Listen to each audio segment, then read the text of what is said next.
Assalamualaikum warahmatullahi wabarakatuh. Dalam cerita ini, kita akan membahas pertemuan antara Dajjal dan Nabi Khidir di akhir zaman. Dajjal adalah seorang manusia yang akan hidup sampai akhir zaman. Begitu juga dengan Nabi Khidir. Banyak ulama berpendapat bahwa Nabi Khidir masih hidup sampai hari ini, dengan usianya yang diperkirakan lebih dari 6.000 tahun. Dalam pertemuan mereka di hari kiamat, Dajjal memenggal kepala Nabi Khidir. Dalam sejarah kehidupan manusia, hanya Dajjal yang memiliki kemampuan untuk menipu dan menciptakan fitnah terbesar. Rasulullah SAW pernah bersabda bahwa tidak ada makhluk sejak Adam diciptakan hingga kiamat yang fitnahnya lebih besar dari Dajjal. Ketika Dajjal muncul, artinya bumi sudah berada di ambang kiamat besar. Saat ini, Dajjal sedang dipenjara di sebuah pulau yang menunggu untuk keluar. Dia menunggu terjadinya musim kemarau parah selama 3 tahun. Musim kemarau tersebut bukanlah seperti yang kita alami saat ini, melainkan masa yang sangat sulit. Tanaman gagal panen dan hewan ternak banyak yang mati karena tidak ada air sama sekali. Suhu pun menjadi panas. Pada tahun pertama musim kemarau, Allah memerintahkan langit untuk menahan sepertiga hujan dan bumi untuk menahan sepertiga tanaman agar tidak berbuah. Pada tahun kedua, situasinya menjadi lebih parah. Dengan 2/3 air hujan dan tanaman ditahan. Pada tahun ketiga, tidak ada satupun tetes hujan yang turun dan tidak ada tanaman yang berbuah. Populasi hewan ternak akan menipis, bahkan mungkin habis, dan manusia akan merasakan kelaparan dan kesusahan yang sangat. Kisah ikan sebelah Nabi Musa dan pertemuannya dengan Nabi Khidir. Ketika rantai yang mengikat Dajjal terlepas, dia akan keluar dari penjara dan muncul di Isfahan, Iran. Dajjal akan mengaku sebagai orang yang saleh dan memiliki banyak pengikut, termasuk orang-orang Islam. Namun, ketika Dajjal melakukan perjalanan dan mengaku sebagai nabi, banyak orang Islam yang meninggalkannya. Dalam perjalanannya, Dajjal akan memiliki 7 golongan pengikutnya, yaitu orang-orang Yahudi, pelaku bid'ah, setan dari bangsa jin, kaum Khawarij, budak hawa nafsu, orang-orang yang biasa melakukan maksiat, dan wanita akhir zaman. Wanita-wanita ini akan menjadi pengikut Dajjal karena hanya dia yang sanggup menurunkan hujan saat terjadi kekeringan atau kemarau. Rasulullah SAW pernah bersabda bahwa mayoritas pengikut Dajjal adalah kaum wanita. Dalam hadis riwayat Ahmad, disebutkan bahwa ada seseorang yang khawatir keluarganya ikut Dajjal, sehingga dia mengikat mereka agar tidak pergi menuju Dajjal. Dalam masa ini, Dajjal akan mengaku sebagai nabi dan bahkan Tuhan, mempengaruhi banyak orang termasuk wanita akhir zaman yang akhirnya menjadi pengikutnya.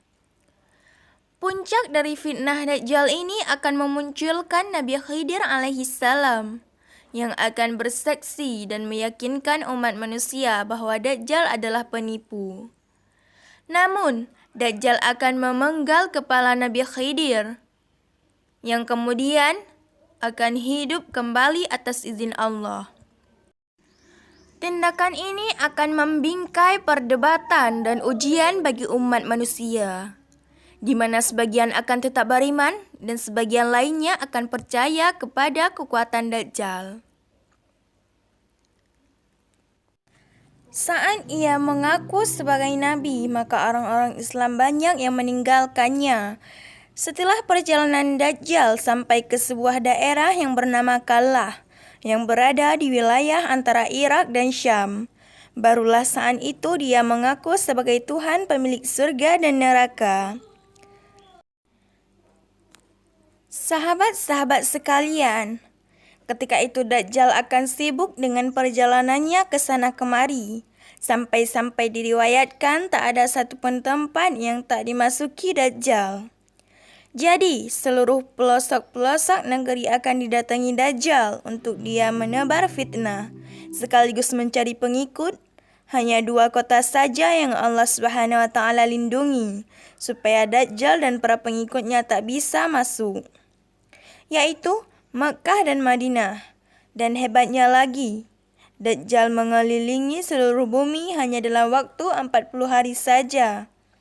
Kemudian setelah fitnah Dajjal telah mencapai puncaknya, maka muncullah Nabi Allah Khidir alaihissalam yang akan membongkar segala fitnah dan tipu daya dari Dajjal ini. Nabi Khidir akan bersaksi dan meyakinkan kepada seluruh umat manusia bahwa inilah Dajjal akhir zaman yang sesungguhnya. Beliau akan menjelaskan segala kebohongan yang dibuat Dajjal. Setelah Nabi Khidir bersaksi di hadapan umat manusia, kemudian Dajjal memenggal kepala Nabi Allah Khidir. Lalu setelah melakukan itu, Dajjal memamerkan seluruh kekuatannya kepada umat manusia dengan maksud untuk merapuhkan keyakinan mereka atas persaksian Nabi Khidir tadi. Dan untuk lebih meyakinkan lagi kepada orang-orang yang keahlian sihir yang luar biasa, saat itu Dajjal menghidupkan kembali Nabi Khidir yang sudah terpenggal dan tercincang setelah berhasil dihidupkan. Dengan bangga, Dajjal berkata kepada orang-orang, "Bukankah kalian telah melihat kekuasaanku sebagai Tuhan?" Maka semakin yakinlah ketika orang-orang itu yang telah mengikuti Dajjal. Mereka jadi betul-betul percaya kalau Dajjal yang ada di hadapannya itu adalah Tuhan. Lalu Nabi Lut Khidir kembali menentang persaksian atau perkataan Dajjal tersebut. Beliau berkata, "Wahai umat manusia, dia tidak akan melakukan hal seperti ini terhadap seorang pun setelah aku." Kemudian Dajjal pun memenggal lagi Nabi Khidir untuk yang kedua kalinya, namun atas izin Allah Subhanahu wa Ta'ala. Ketika itu Dajjal tak mampu untuk membunuhnya dengan cara yang sama. Bahkan pedang atau gergaji pun tak sanggup untuk membunuh Nabi Allah Khidir alaihissalam. Kemudian dikisahkan, Dajjal pun melempar Nabi Khidir ke neraka terakhir.